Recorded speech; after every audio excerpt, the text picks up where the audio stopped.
जो मुर्गियां वगैरह होती है, अब हम बोलते हैं ज्यादातर मुर्गियां खाई जाती, तो उसको मना कर दे, तो वो बोलते हैं कि अगर हमने मुर्गियों को हमने नहीं मारा तो उनकी संख्या तो बढ़ती ही जाएगी, बढ़ती ही जाएगी। तो क्यों ना परिवार नियोजन की अपेक्षा मनुष्यों को कम करने का यही तरीका अपनाया जाए। देश की देखो, देश की संख्या बढ़ रही है, देश की संख्या बढ़ रही है कि नहीं, मुल्क की। तो परिवार नियोजन ना करा के प्रोडक्शन करने को खूब कहा जाए, जितने चाहिए रखा जाए, बाकी निपटाते जाएंगे, तो दो काम हो जाएंगे।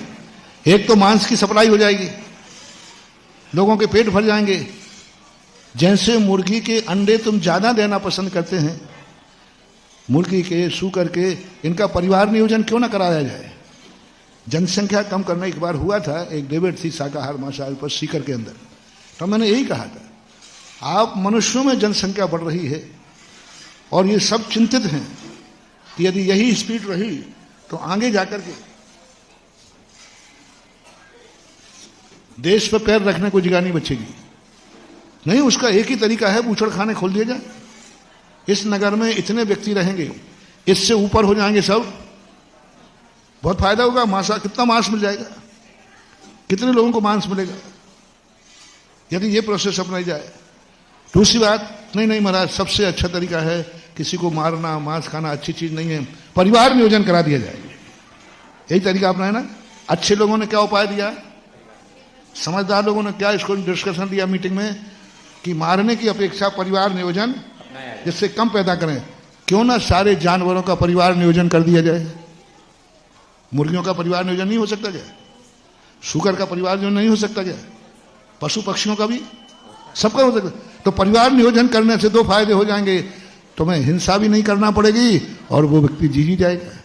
तो जो प्रोसेस आप मुझको अपना रहे हैं, क्योंकि जनसंख्या का यही रूप बनता जा रहा है, तो फिर कैसा रहेगा। फिर उनसे पूछना कि कैसा रहेगा। तुम कह रहे हो कि यदि नहीं खाएंगे तो इनकी संख्या इतनी बढ़ जाएगी, पूरी पृथ्वी बढ़ जाएगी। इसी प्रकार मनुष्यों के बच्चे पैदा होने दो ना, जितने ज्यादा अंडे पैदा करेगी वो मुर्गी अच्छी मानी जाती, जो मांस देगी। इसी प्रकार जितने बच्चे पैदा होंगे उतना मांस मिलेगा।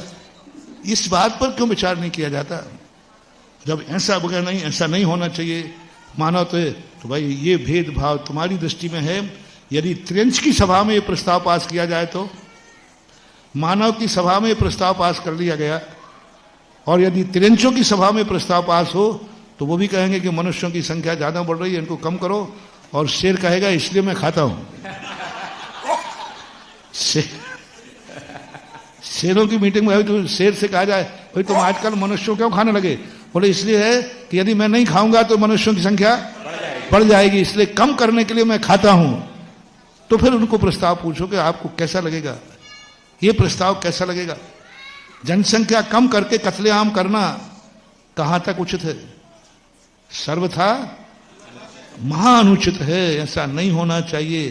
तो फिर त्रियंच भी एक समाज है, त्रियंच भी जीता है। तुम कौन होते हो जनसंख्या कम करने वाले। कुदरत अपने आप बैलेंस मिलाती है। एक बहुत अच्छा सा आ गया, राजस्थान के अंदर ज्ञानोदय में कोई खरगोश छोड़ गया 5-6 मेरे संशाला के सामने। कुत्ते उसको परेशान कर रहे थे, चौकीदार पकड़ के लाया। अरे मैंने क्यों पकड़े, उसको छोड़ दो। छोड़ा तो भागे ही नहीं, कमरे में बैठ गए, वो पालतू थे। हमने कहा अब छोड़ोगे तो कुत्ते खाएंगे। जैसे मैंने उनको रख लिया, फिर महीने 2 महीने में 200-300 हो गए। फिर मैंने खरगोश वाले को बुलाया, मैंने भाई क्या मामला। बोले एक जोड़ा 3 साल में 1 लाख करता है, एक जोड़ा। क्योंकि एक जोड़ा 3-4 बच्चों को जन्म देता है। 4 बच्चे जन्म तो बहुत छोटे छोटे थे, और वो 2 महीने में फिर तैयार हो जाते। अभी पूरा पहले वाला जोड़ा बंद नहीं हुआ, वो तो प्रोडक्शन कर रहा है। दूसरा 2 महीने बाद, 3 महीने बाद दूसरा जोड़ा तैयार होकर उसका प्रोडक्शन चालू। फिर उसके 2 महीने बाद अभी पहला वाला चल रहा है। तो ऐसा घोड़ा 1 लाख कहा। तो मैंने कहा मामला तो ये 1 लाख तो फिर पूरा भर जाएगा। तो उसने कहा कि नहीं, कुदरत ने ऐसा बैलेंस मिलाया है कि इनके जीवन में 2-4-6 महीने में कुदरत से इनको ऐसी बीमारी आती है कि एक रात में 2-2, 3-300 अपने आप मर जाते। 500-600 हो गए। मैंने कही तो संख्या बहुत हो गई। और उन्होंने कहा नहीं आप घबराओ मत, इनको बहुत जल्दी कोई ऐसी बीमारी आएगी कुदरत से।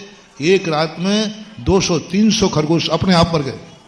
डॉक्टर को बुलाया गया, सर्वे कराया। उन्होंने कहा नहीं इसकी कोई दवाई नहीं, ये कुदरत से इनकी बढ़ोतरी होती है, कुदरत ही इनका बैलेंस मिला लेती है। तो आपको चिंता करने की जरूरत नहीं है, कुदरत खुद अपने आप में बैलेंस मिला लेगी। एक कोरोना भेजेगी, एक कोई महामारी भेजेगी, वो सब बराबर।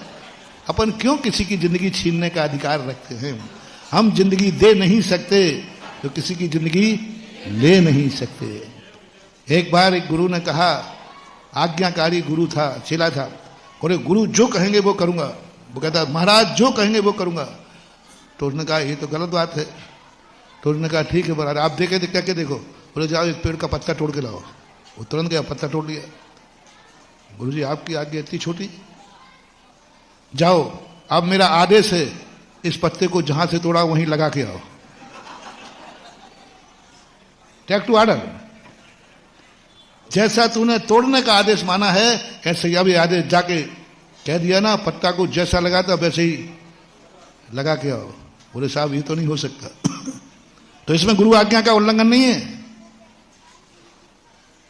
बोले पत्ता तोड़ने में, जोड़ने में जब गुरु आज्ञा का उल्लंघन हो रहा है तो तोड़ते समय भी सोचना चाहिए कि हम जब किसी की जिंदगी दे नहीं सकते तो जिंदगी तोड़ने का अधिकार हमें नहीं है।